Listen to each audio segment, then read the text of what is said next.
কুরবানির সামনে আছে, এই 10 দিনের মধ্যে আমরা পশু কিনবো। পশু কেনার সময় আপনি আপনার সামর্থ্যের সেরাটা কিনবেন এবং পশুকে কেন্দ্র করে কোনো রকম শো অফ করবেন না। আমারটা 1,60,000, আমারটা 1,80,000, কত ভাই এত গলায় লটকিয়ে দেওয়া, এইসব কাজ করতে যাবেন, ঠিক আছে? কিন্তু পশুকে আপনি মহব্বত করবেন, পশুকে নিজ হাতে খাওয়াবেন, পানি পান করাবেন, যাতে তার প্রতি আপনার মহব্বত সৃষ্টি হয় এবং এই মহব্বতের প্রাণীটাকে আপনাকে কুরবানি দিতে হবে। মনে রাখবেন, যিনি কুরবানি দিচ্ছেন তিনি যেন একজন ইব্রাহিম আলাইহিস সালাম, আর যাকে কুরবানি দেয়া হচ্ছে সে যেন একটা ইসমাইল আলাইহিস সালাম। সবচেয়ে প্রিয় বস্তুটাকে কুরবানি করতে হবে। এই জন্য আপনি আপনার সামর্থ্যের সেরাটা কিনবেন। পুরুষ মানুষের আত্মসম্মান কখন চলে যায়? যখন হাত পাততে হয় তখন। যখন আপনি রিজিকের সোর্স তৈরি করেছেন, আপনি স্বাবলম্বী, আপনি মাশাআল্লাহ মাসে 10, 20, 30 হাজার টাকা আর্ন করেন বা 1 লাখ 2 লাখ টাকা আর্ন করেন, আলহামদুলিল্লাহ, কারো কাছে হাত পাততে হয় না, সবাই দেখবেন আপনাকে সম্মান দিবে। যখন আপনার অন্যের কাছে হাত পাততে হবে তখন দেখবেন স্ত্রীও সম্মান করছে না। নিজেকে নিয়ে ফিকির করবেন, অন্যের ফিকির বাদ দিবেন। অন্যের কথা পরে কে কি করে, নামাজ পড়ে কিনা, কে কি বলে লেকচারে, কার কি সমালোচনা করে, সব বাদ। আগে নিজের চিন্তা করবো। আলাইকুম আনফুসাকুম, নিজের নফসের খবর নাও, বাস।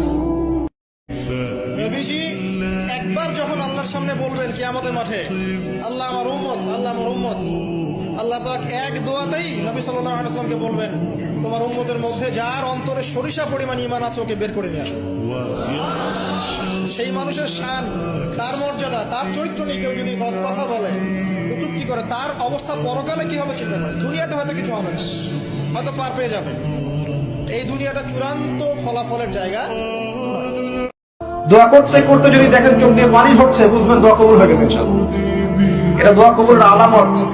কাঁদতে কাঁদতে চোখ দিয়ে পানি ঝরবে যখন, বুঝবেন ইনশাআল্লাহ দোয়া কবুল হয়ে গেছে। কারণ কঠিন মন কাঁদতে পারে না, আর কঠিন মনে আল্লাহর নূর আসে না। আল্লাহর নূর যে হৃদয়ে আসে, ওই হৃদয়ের চোখ দিয়ে পানি ঝরতে থাকে। কেউ যদি কোনো মানুষকে হেদায়েতের পথে ডাকে, যে কেউ এই উম্মতে মুহাম্মাদের মধ্যে কেউ যদি কোনো মানুষকে হেদায়েতের পথে ডাকে এবং তার আহ্বানে সেই ব্যক্তি আল্লাহর পথে ফিরে আসে, এই ব্যক্তি সারা জীবনে যত আমল করবে, এই আমলের একটা অংশ সেই ব্যক্তি পাবে যে তাকে আল্লাহর পথে ডেকেছে। এটা হচ্ছে আল্লাহর পথে দাওয়াত দেওয়ার ফজিলত। বিশ্বাসীরা, পাপ হতে পারে, ভুল হতে পারে, অন্যায় হতে পারে, ওই অন্যায়ের উপর অটল থেকো না, আমার কাছে ফিরে আসো। কাম টু ইউর লর্ড, তোমার রবের দরবারে ফিরে আসো।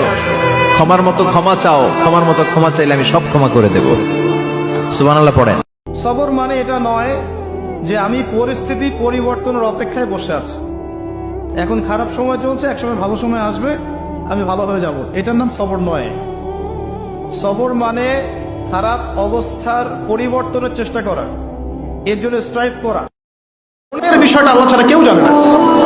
আপনি দেখতে পারেন সমাজে অনেকে দাড়ি, টুপি, পাগড়ি, জুব্বা সব লাগিয়ে ঘুরছে।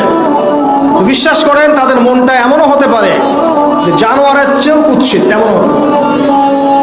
আবার আপনি দেখবেন সমাজে এমন অনেক মানুষ ঘুরছে যারা হয়তো অনেক পাপে লিপ্ত মনে হচ্ছে, কিন্তু মনের মধ্যে সততা আছে।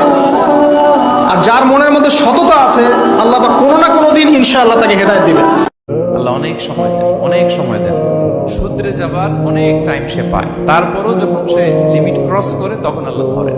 আল্লাহ সব সময় ধরে না, ধরলে ছাড়ে না, ধরে না, ধরলে আল্লাহ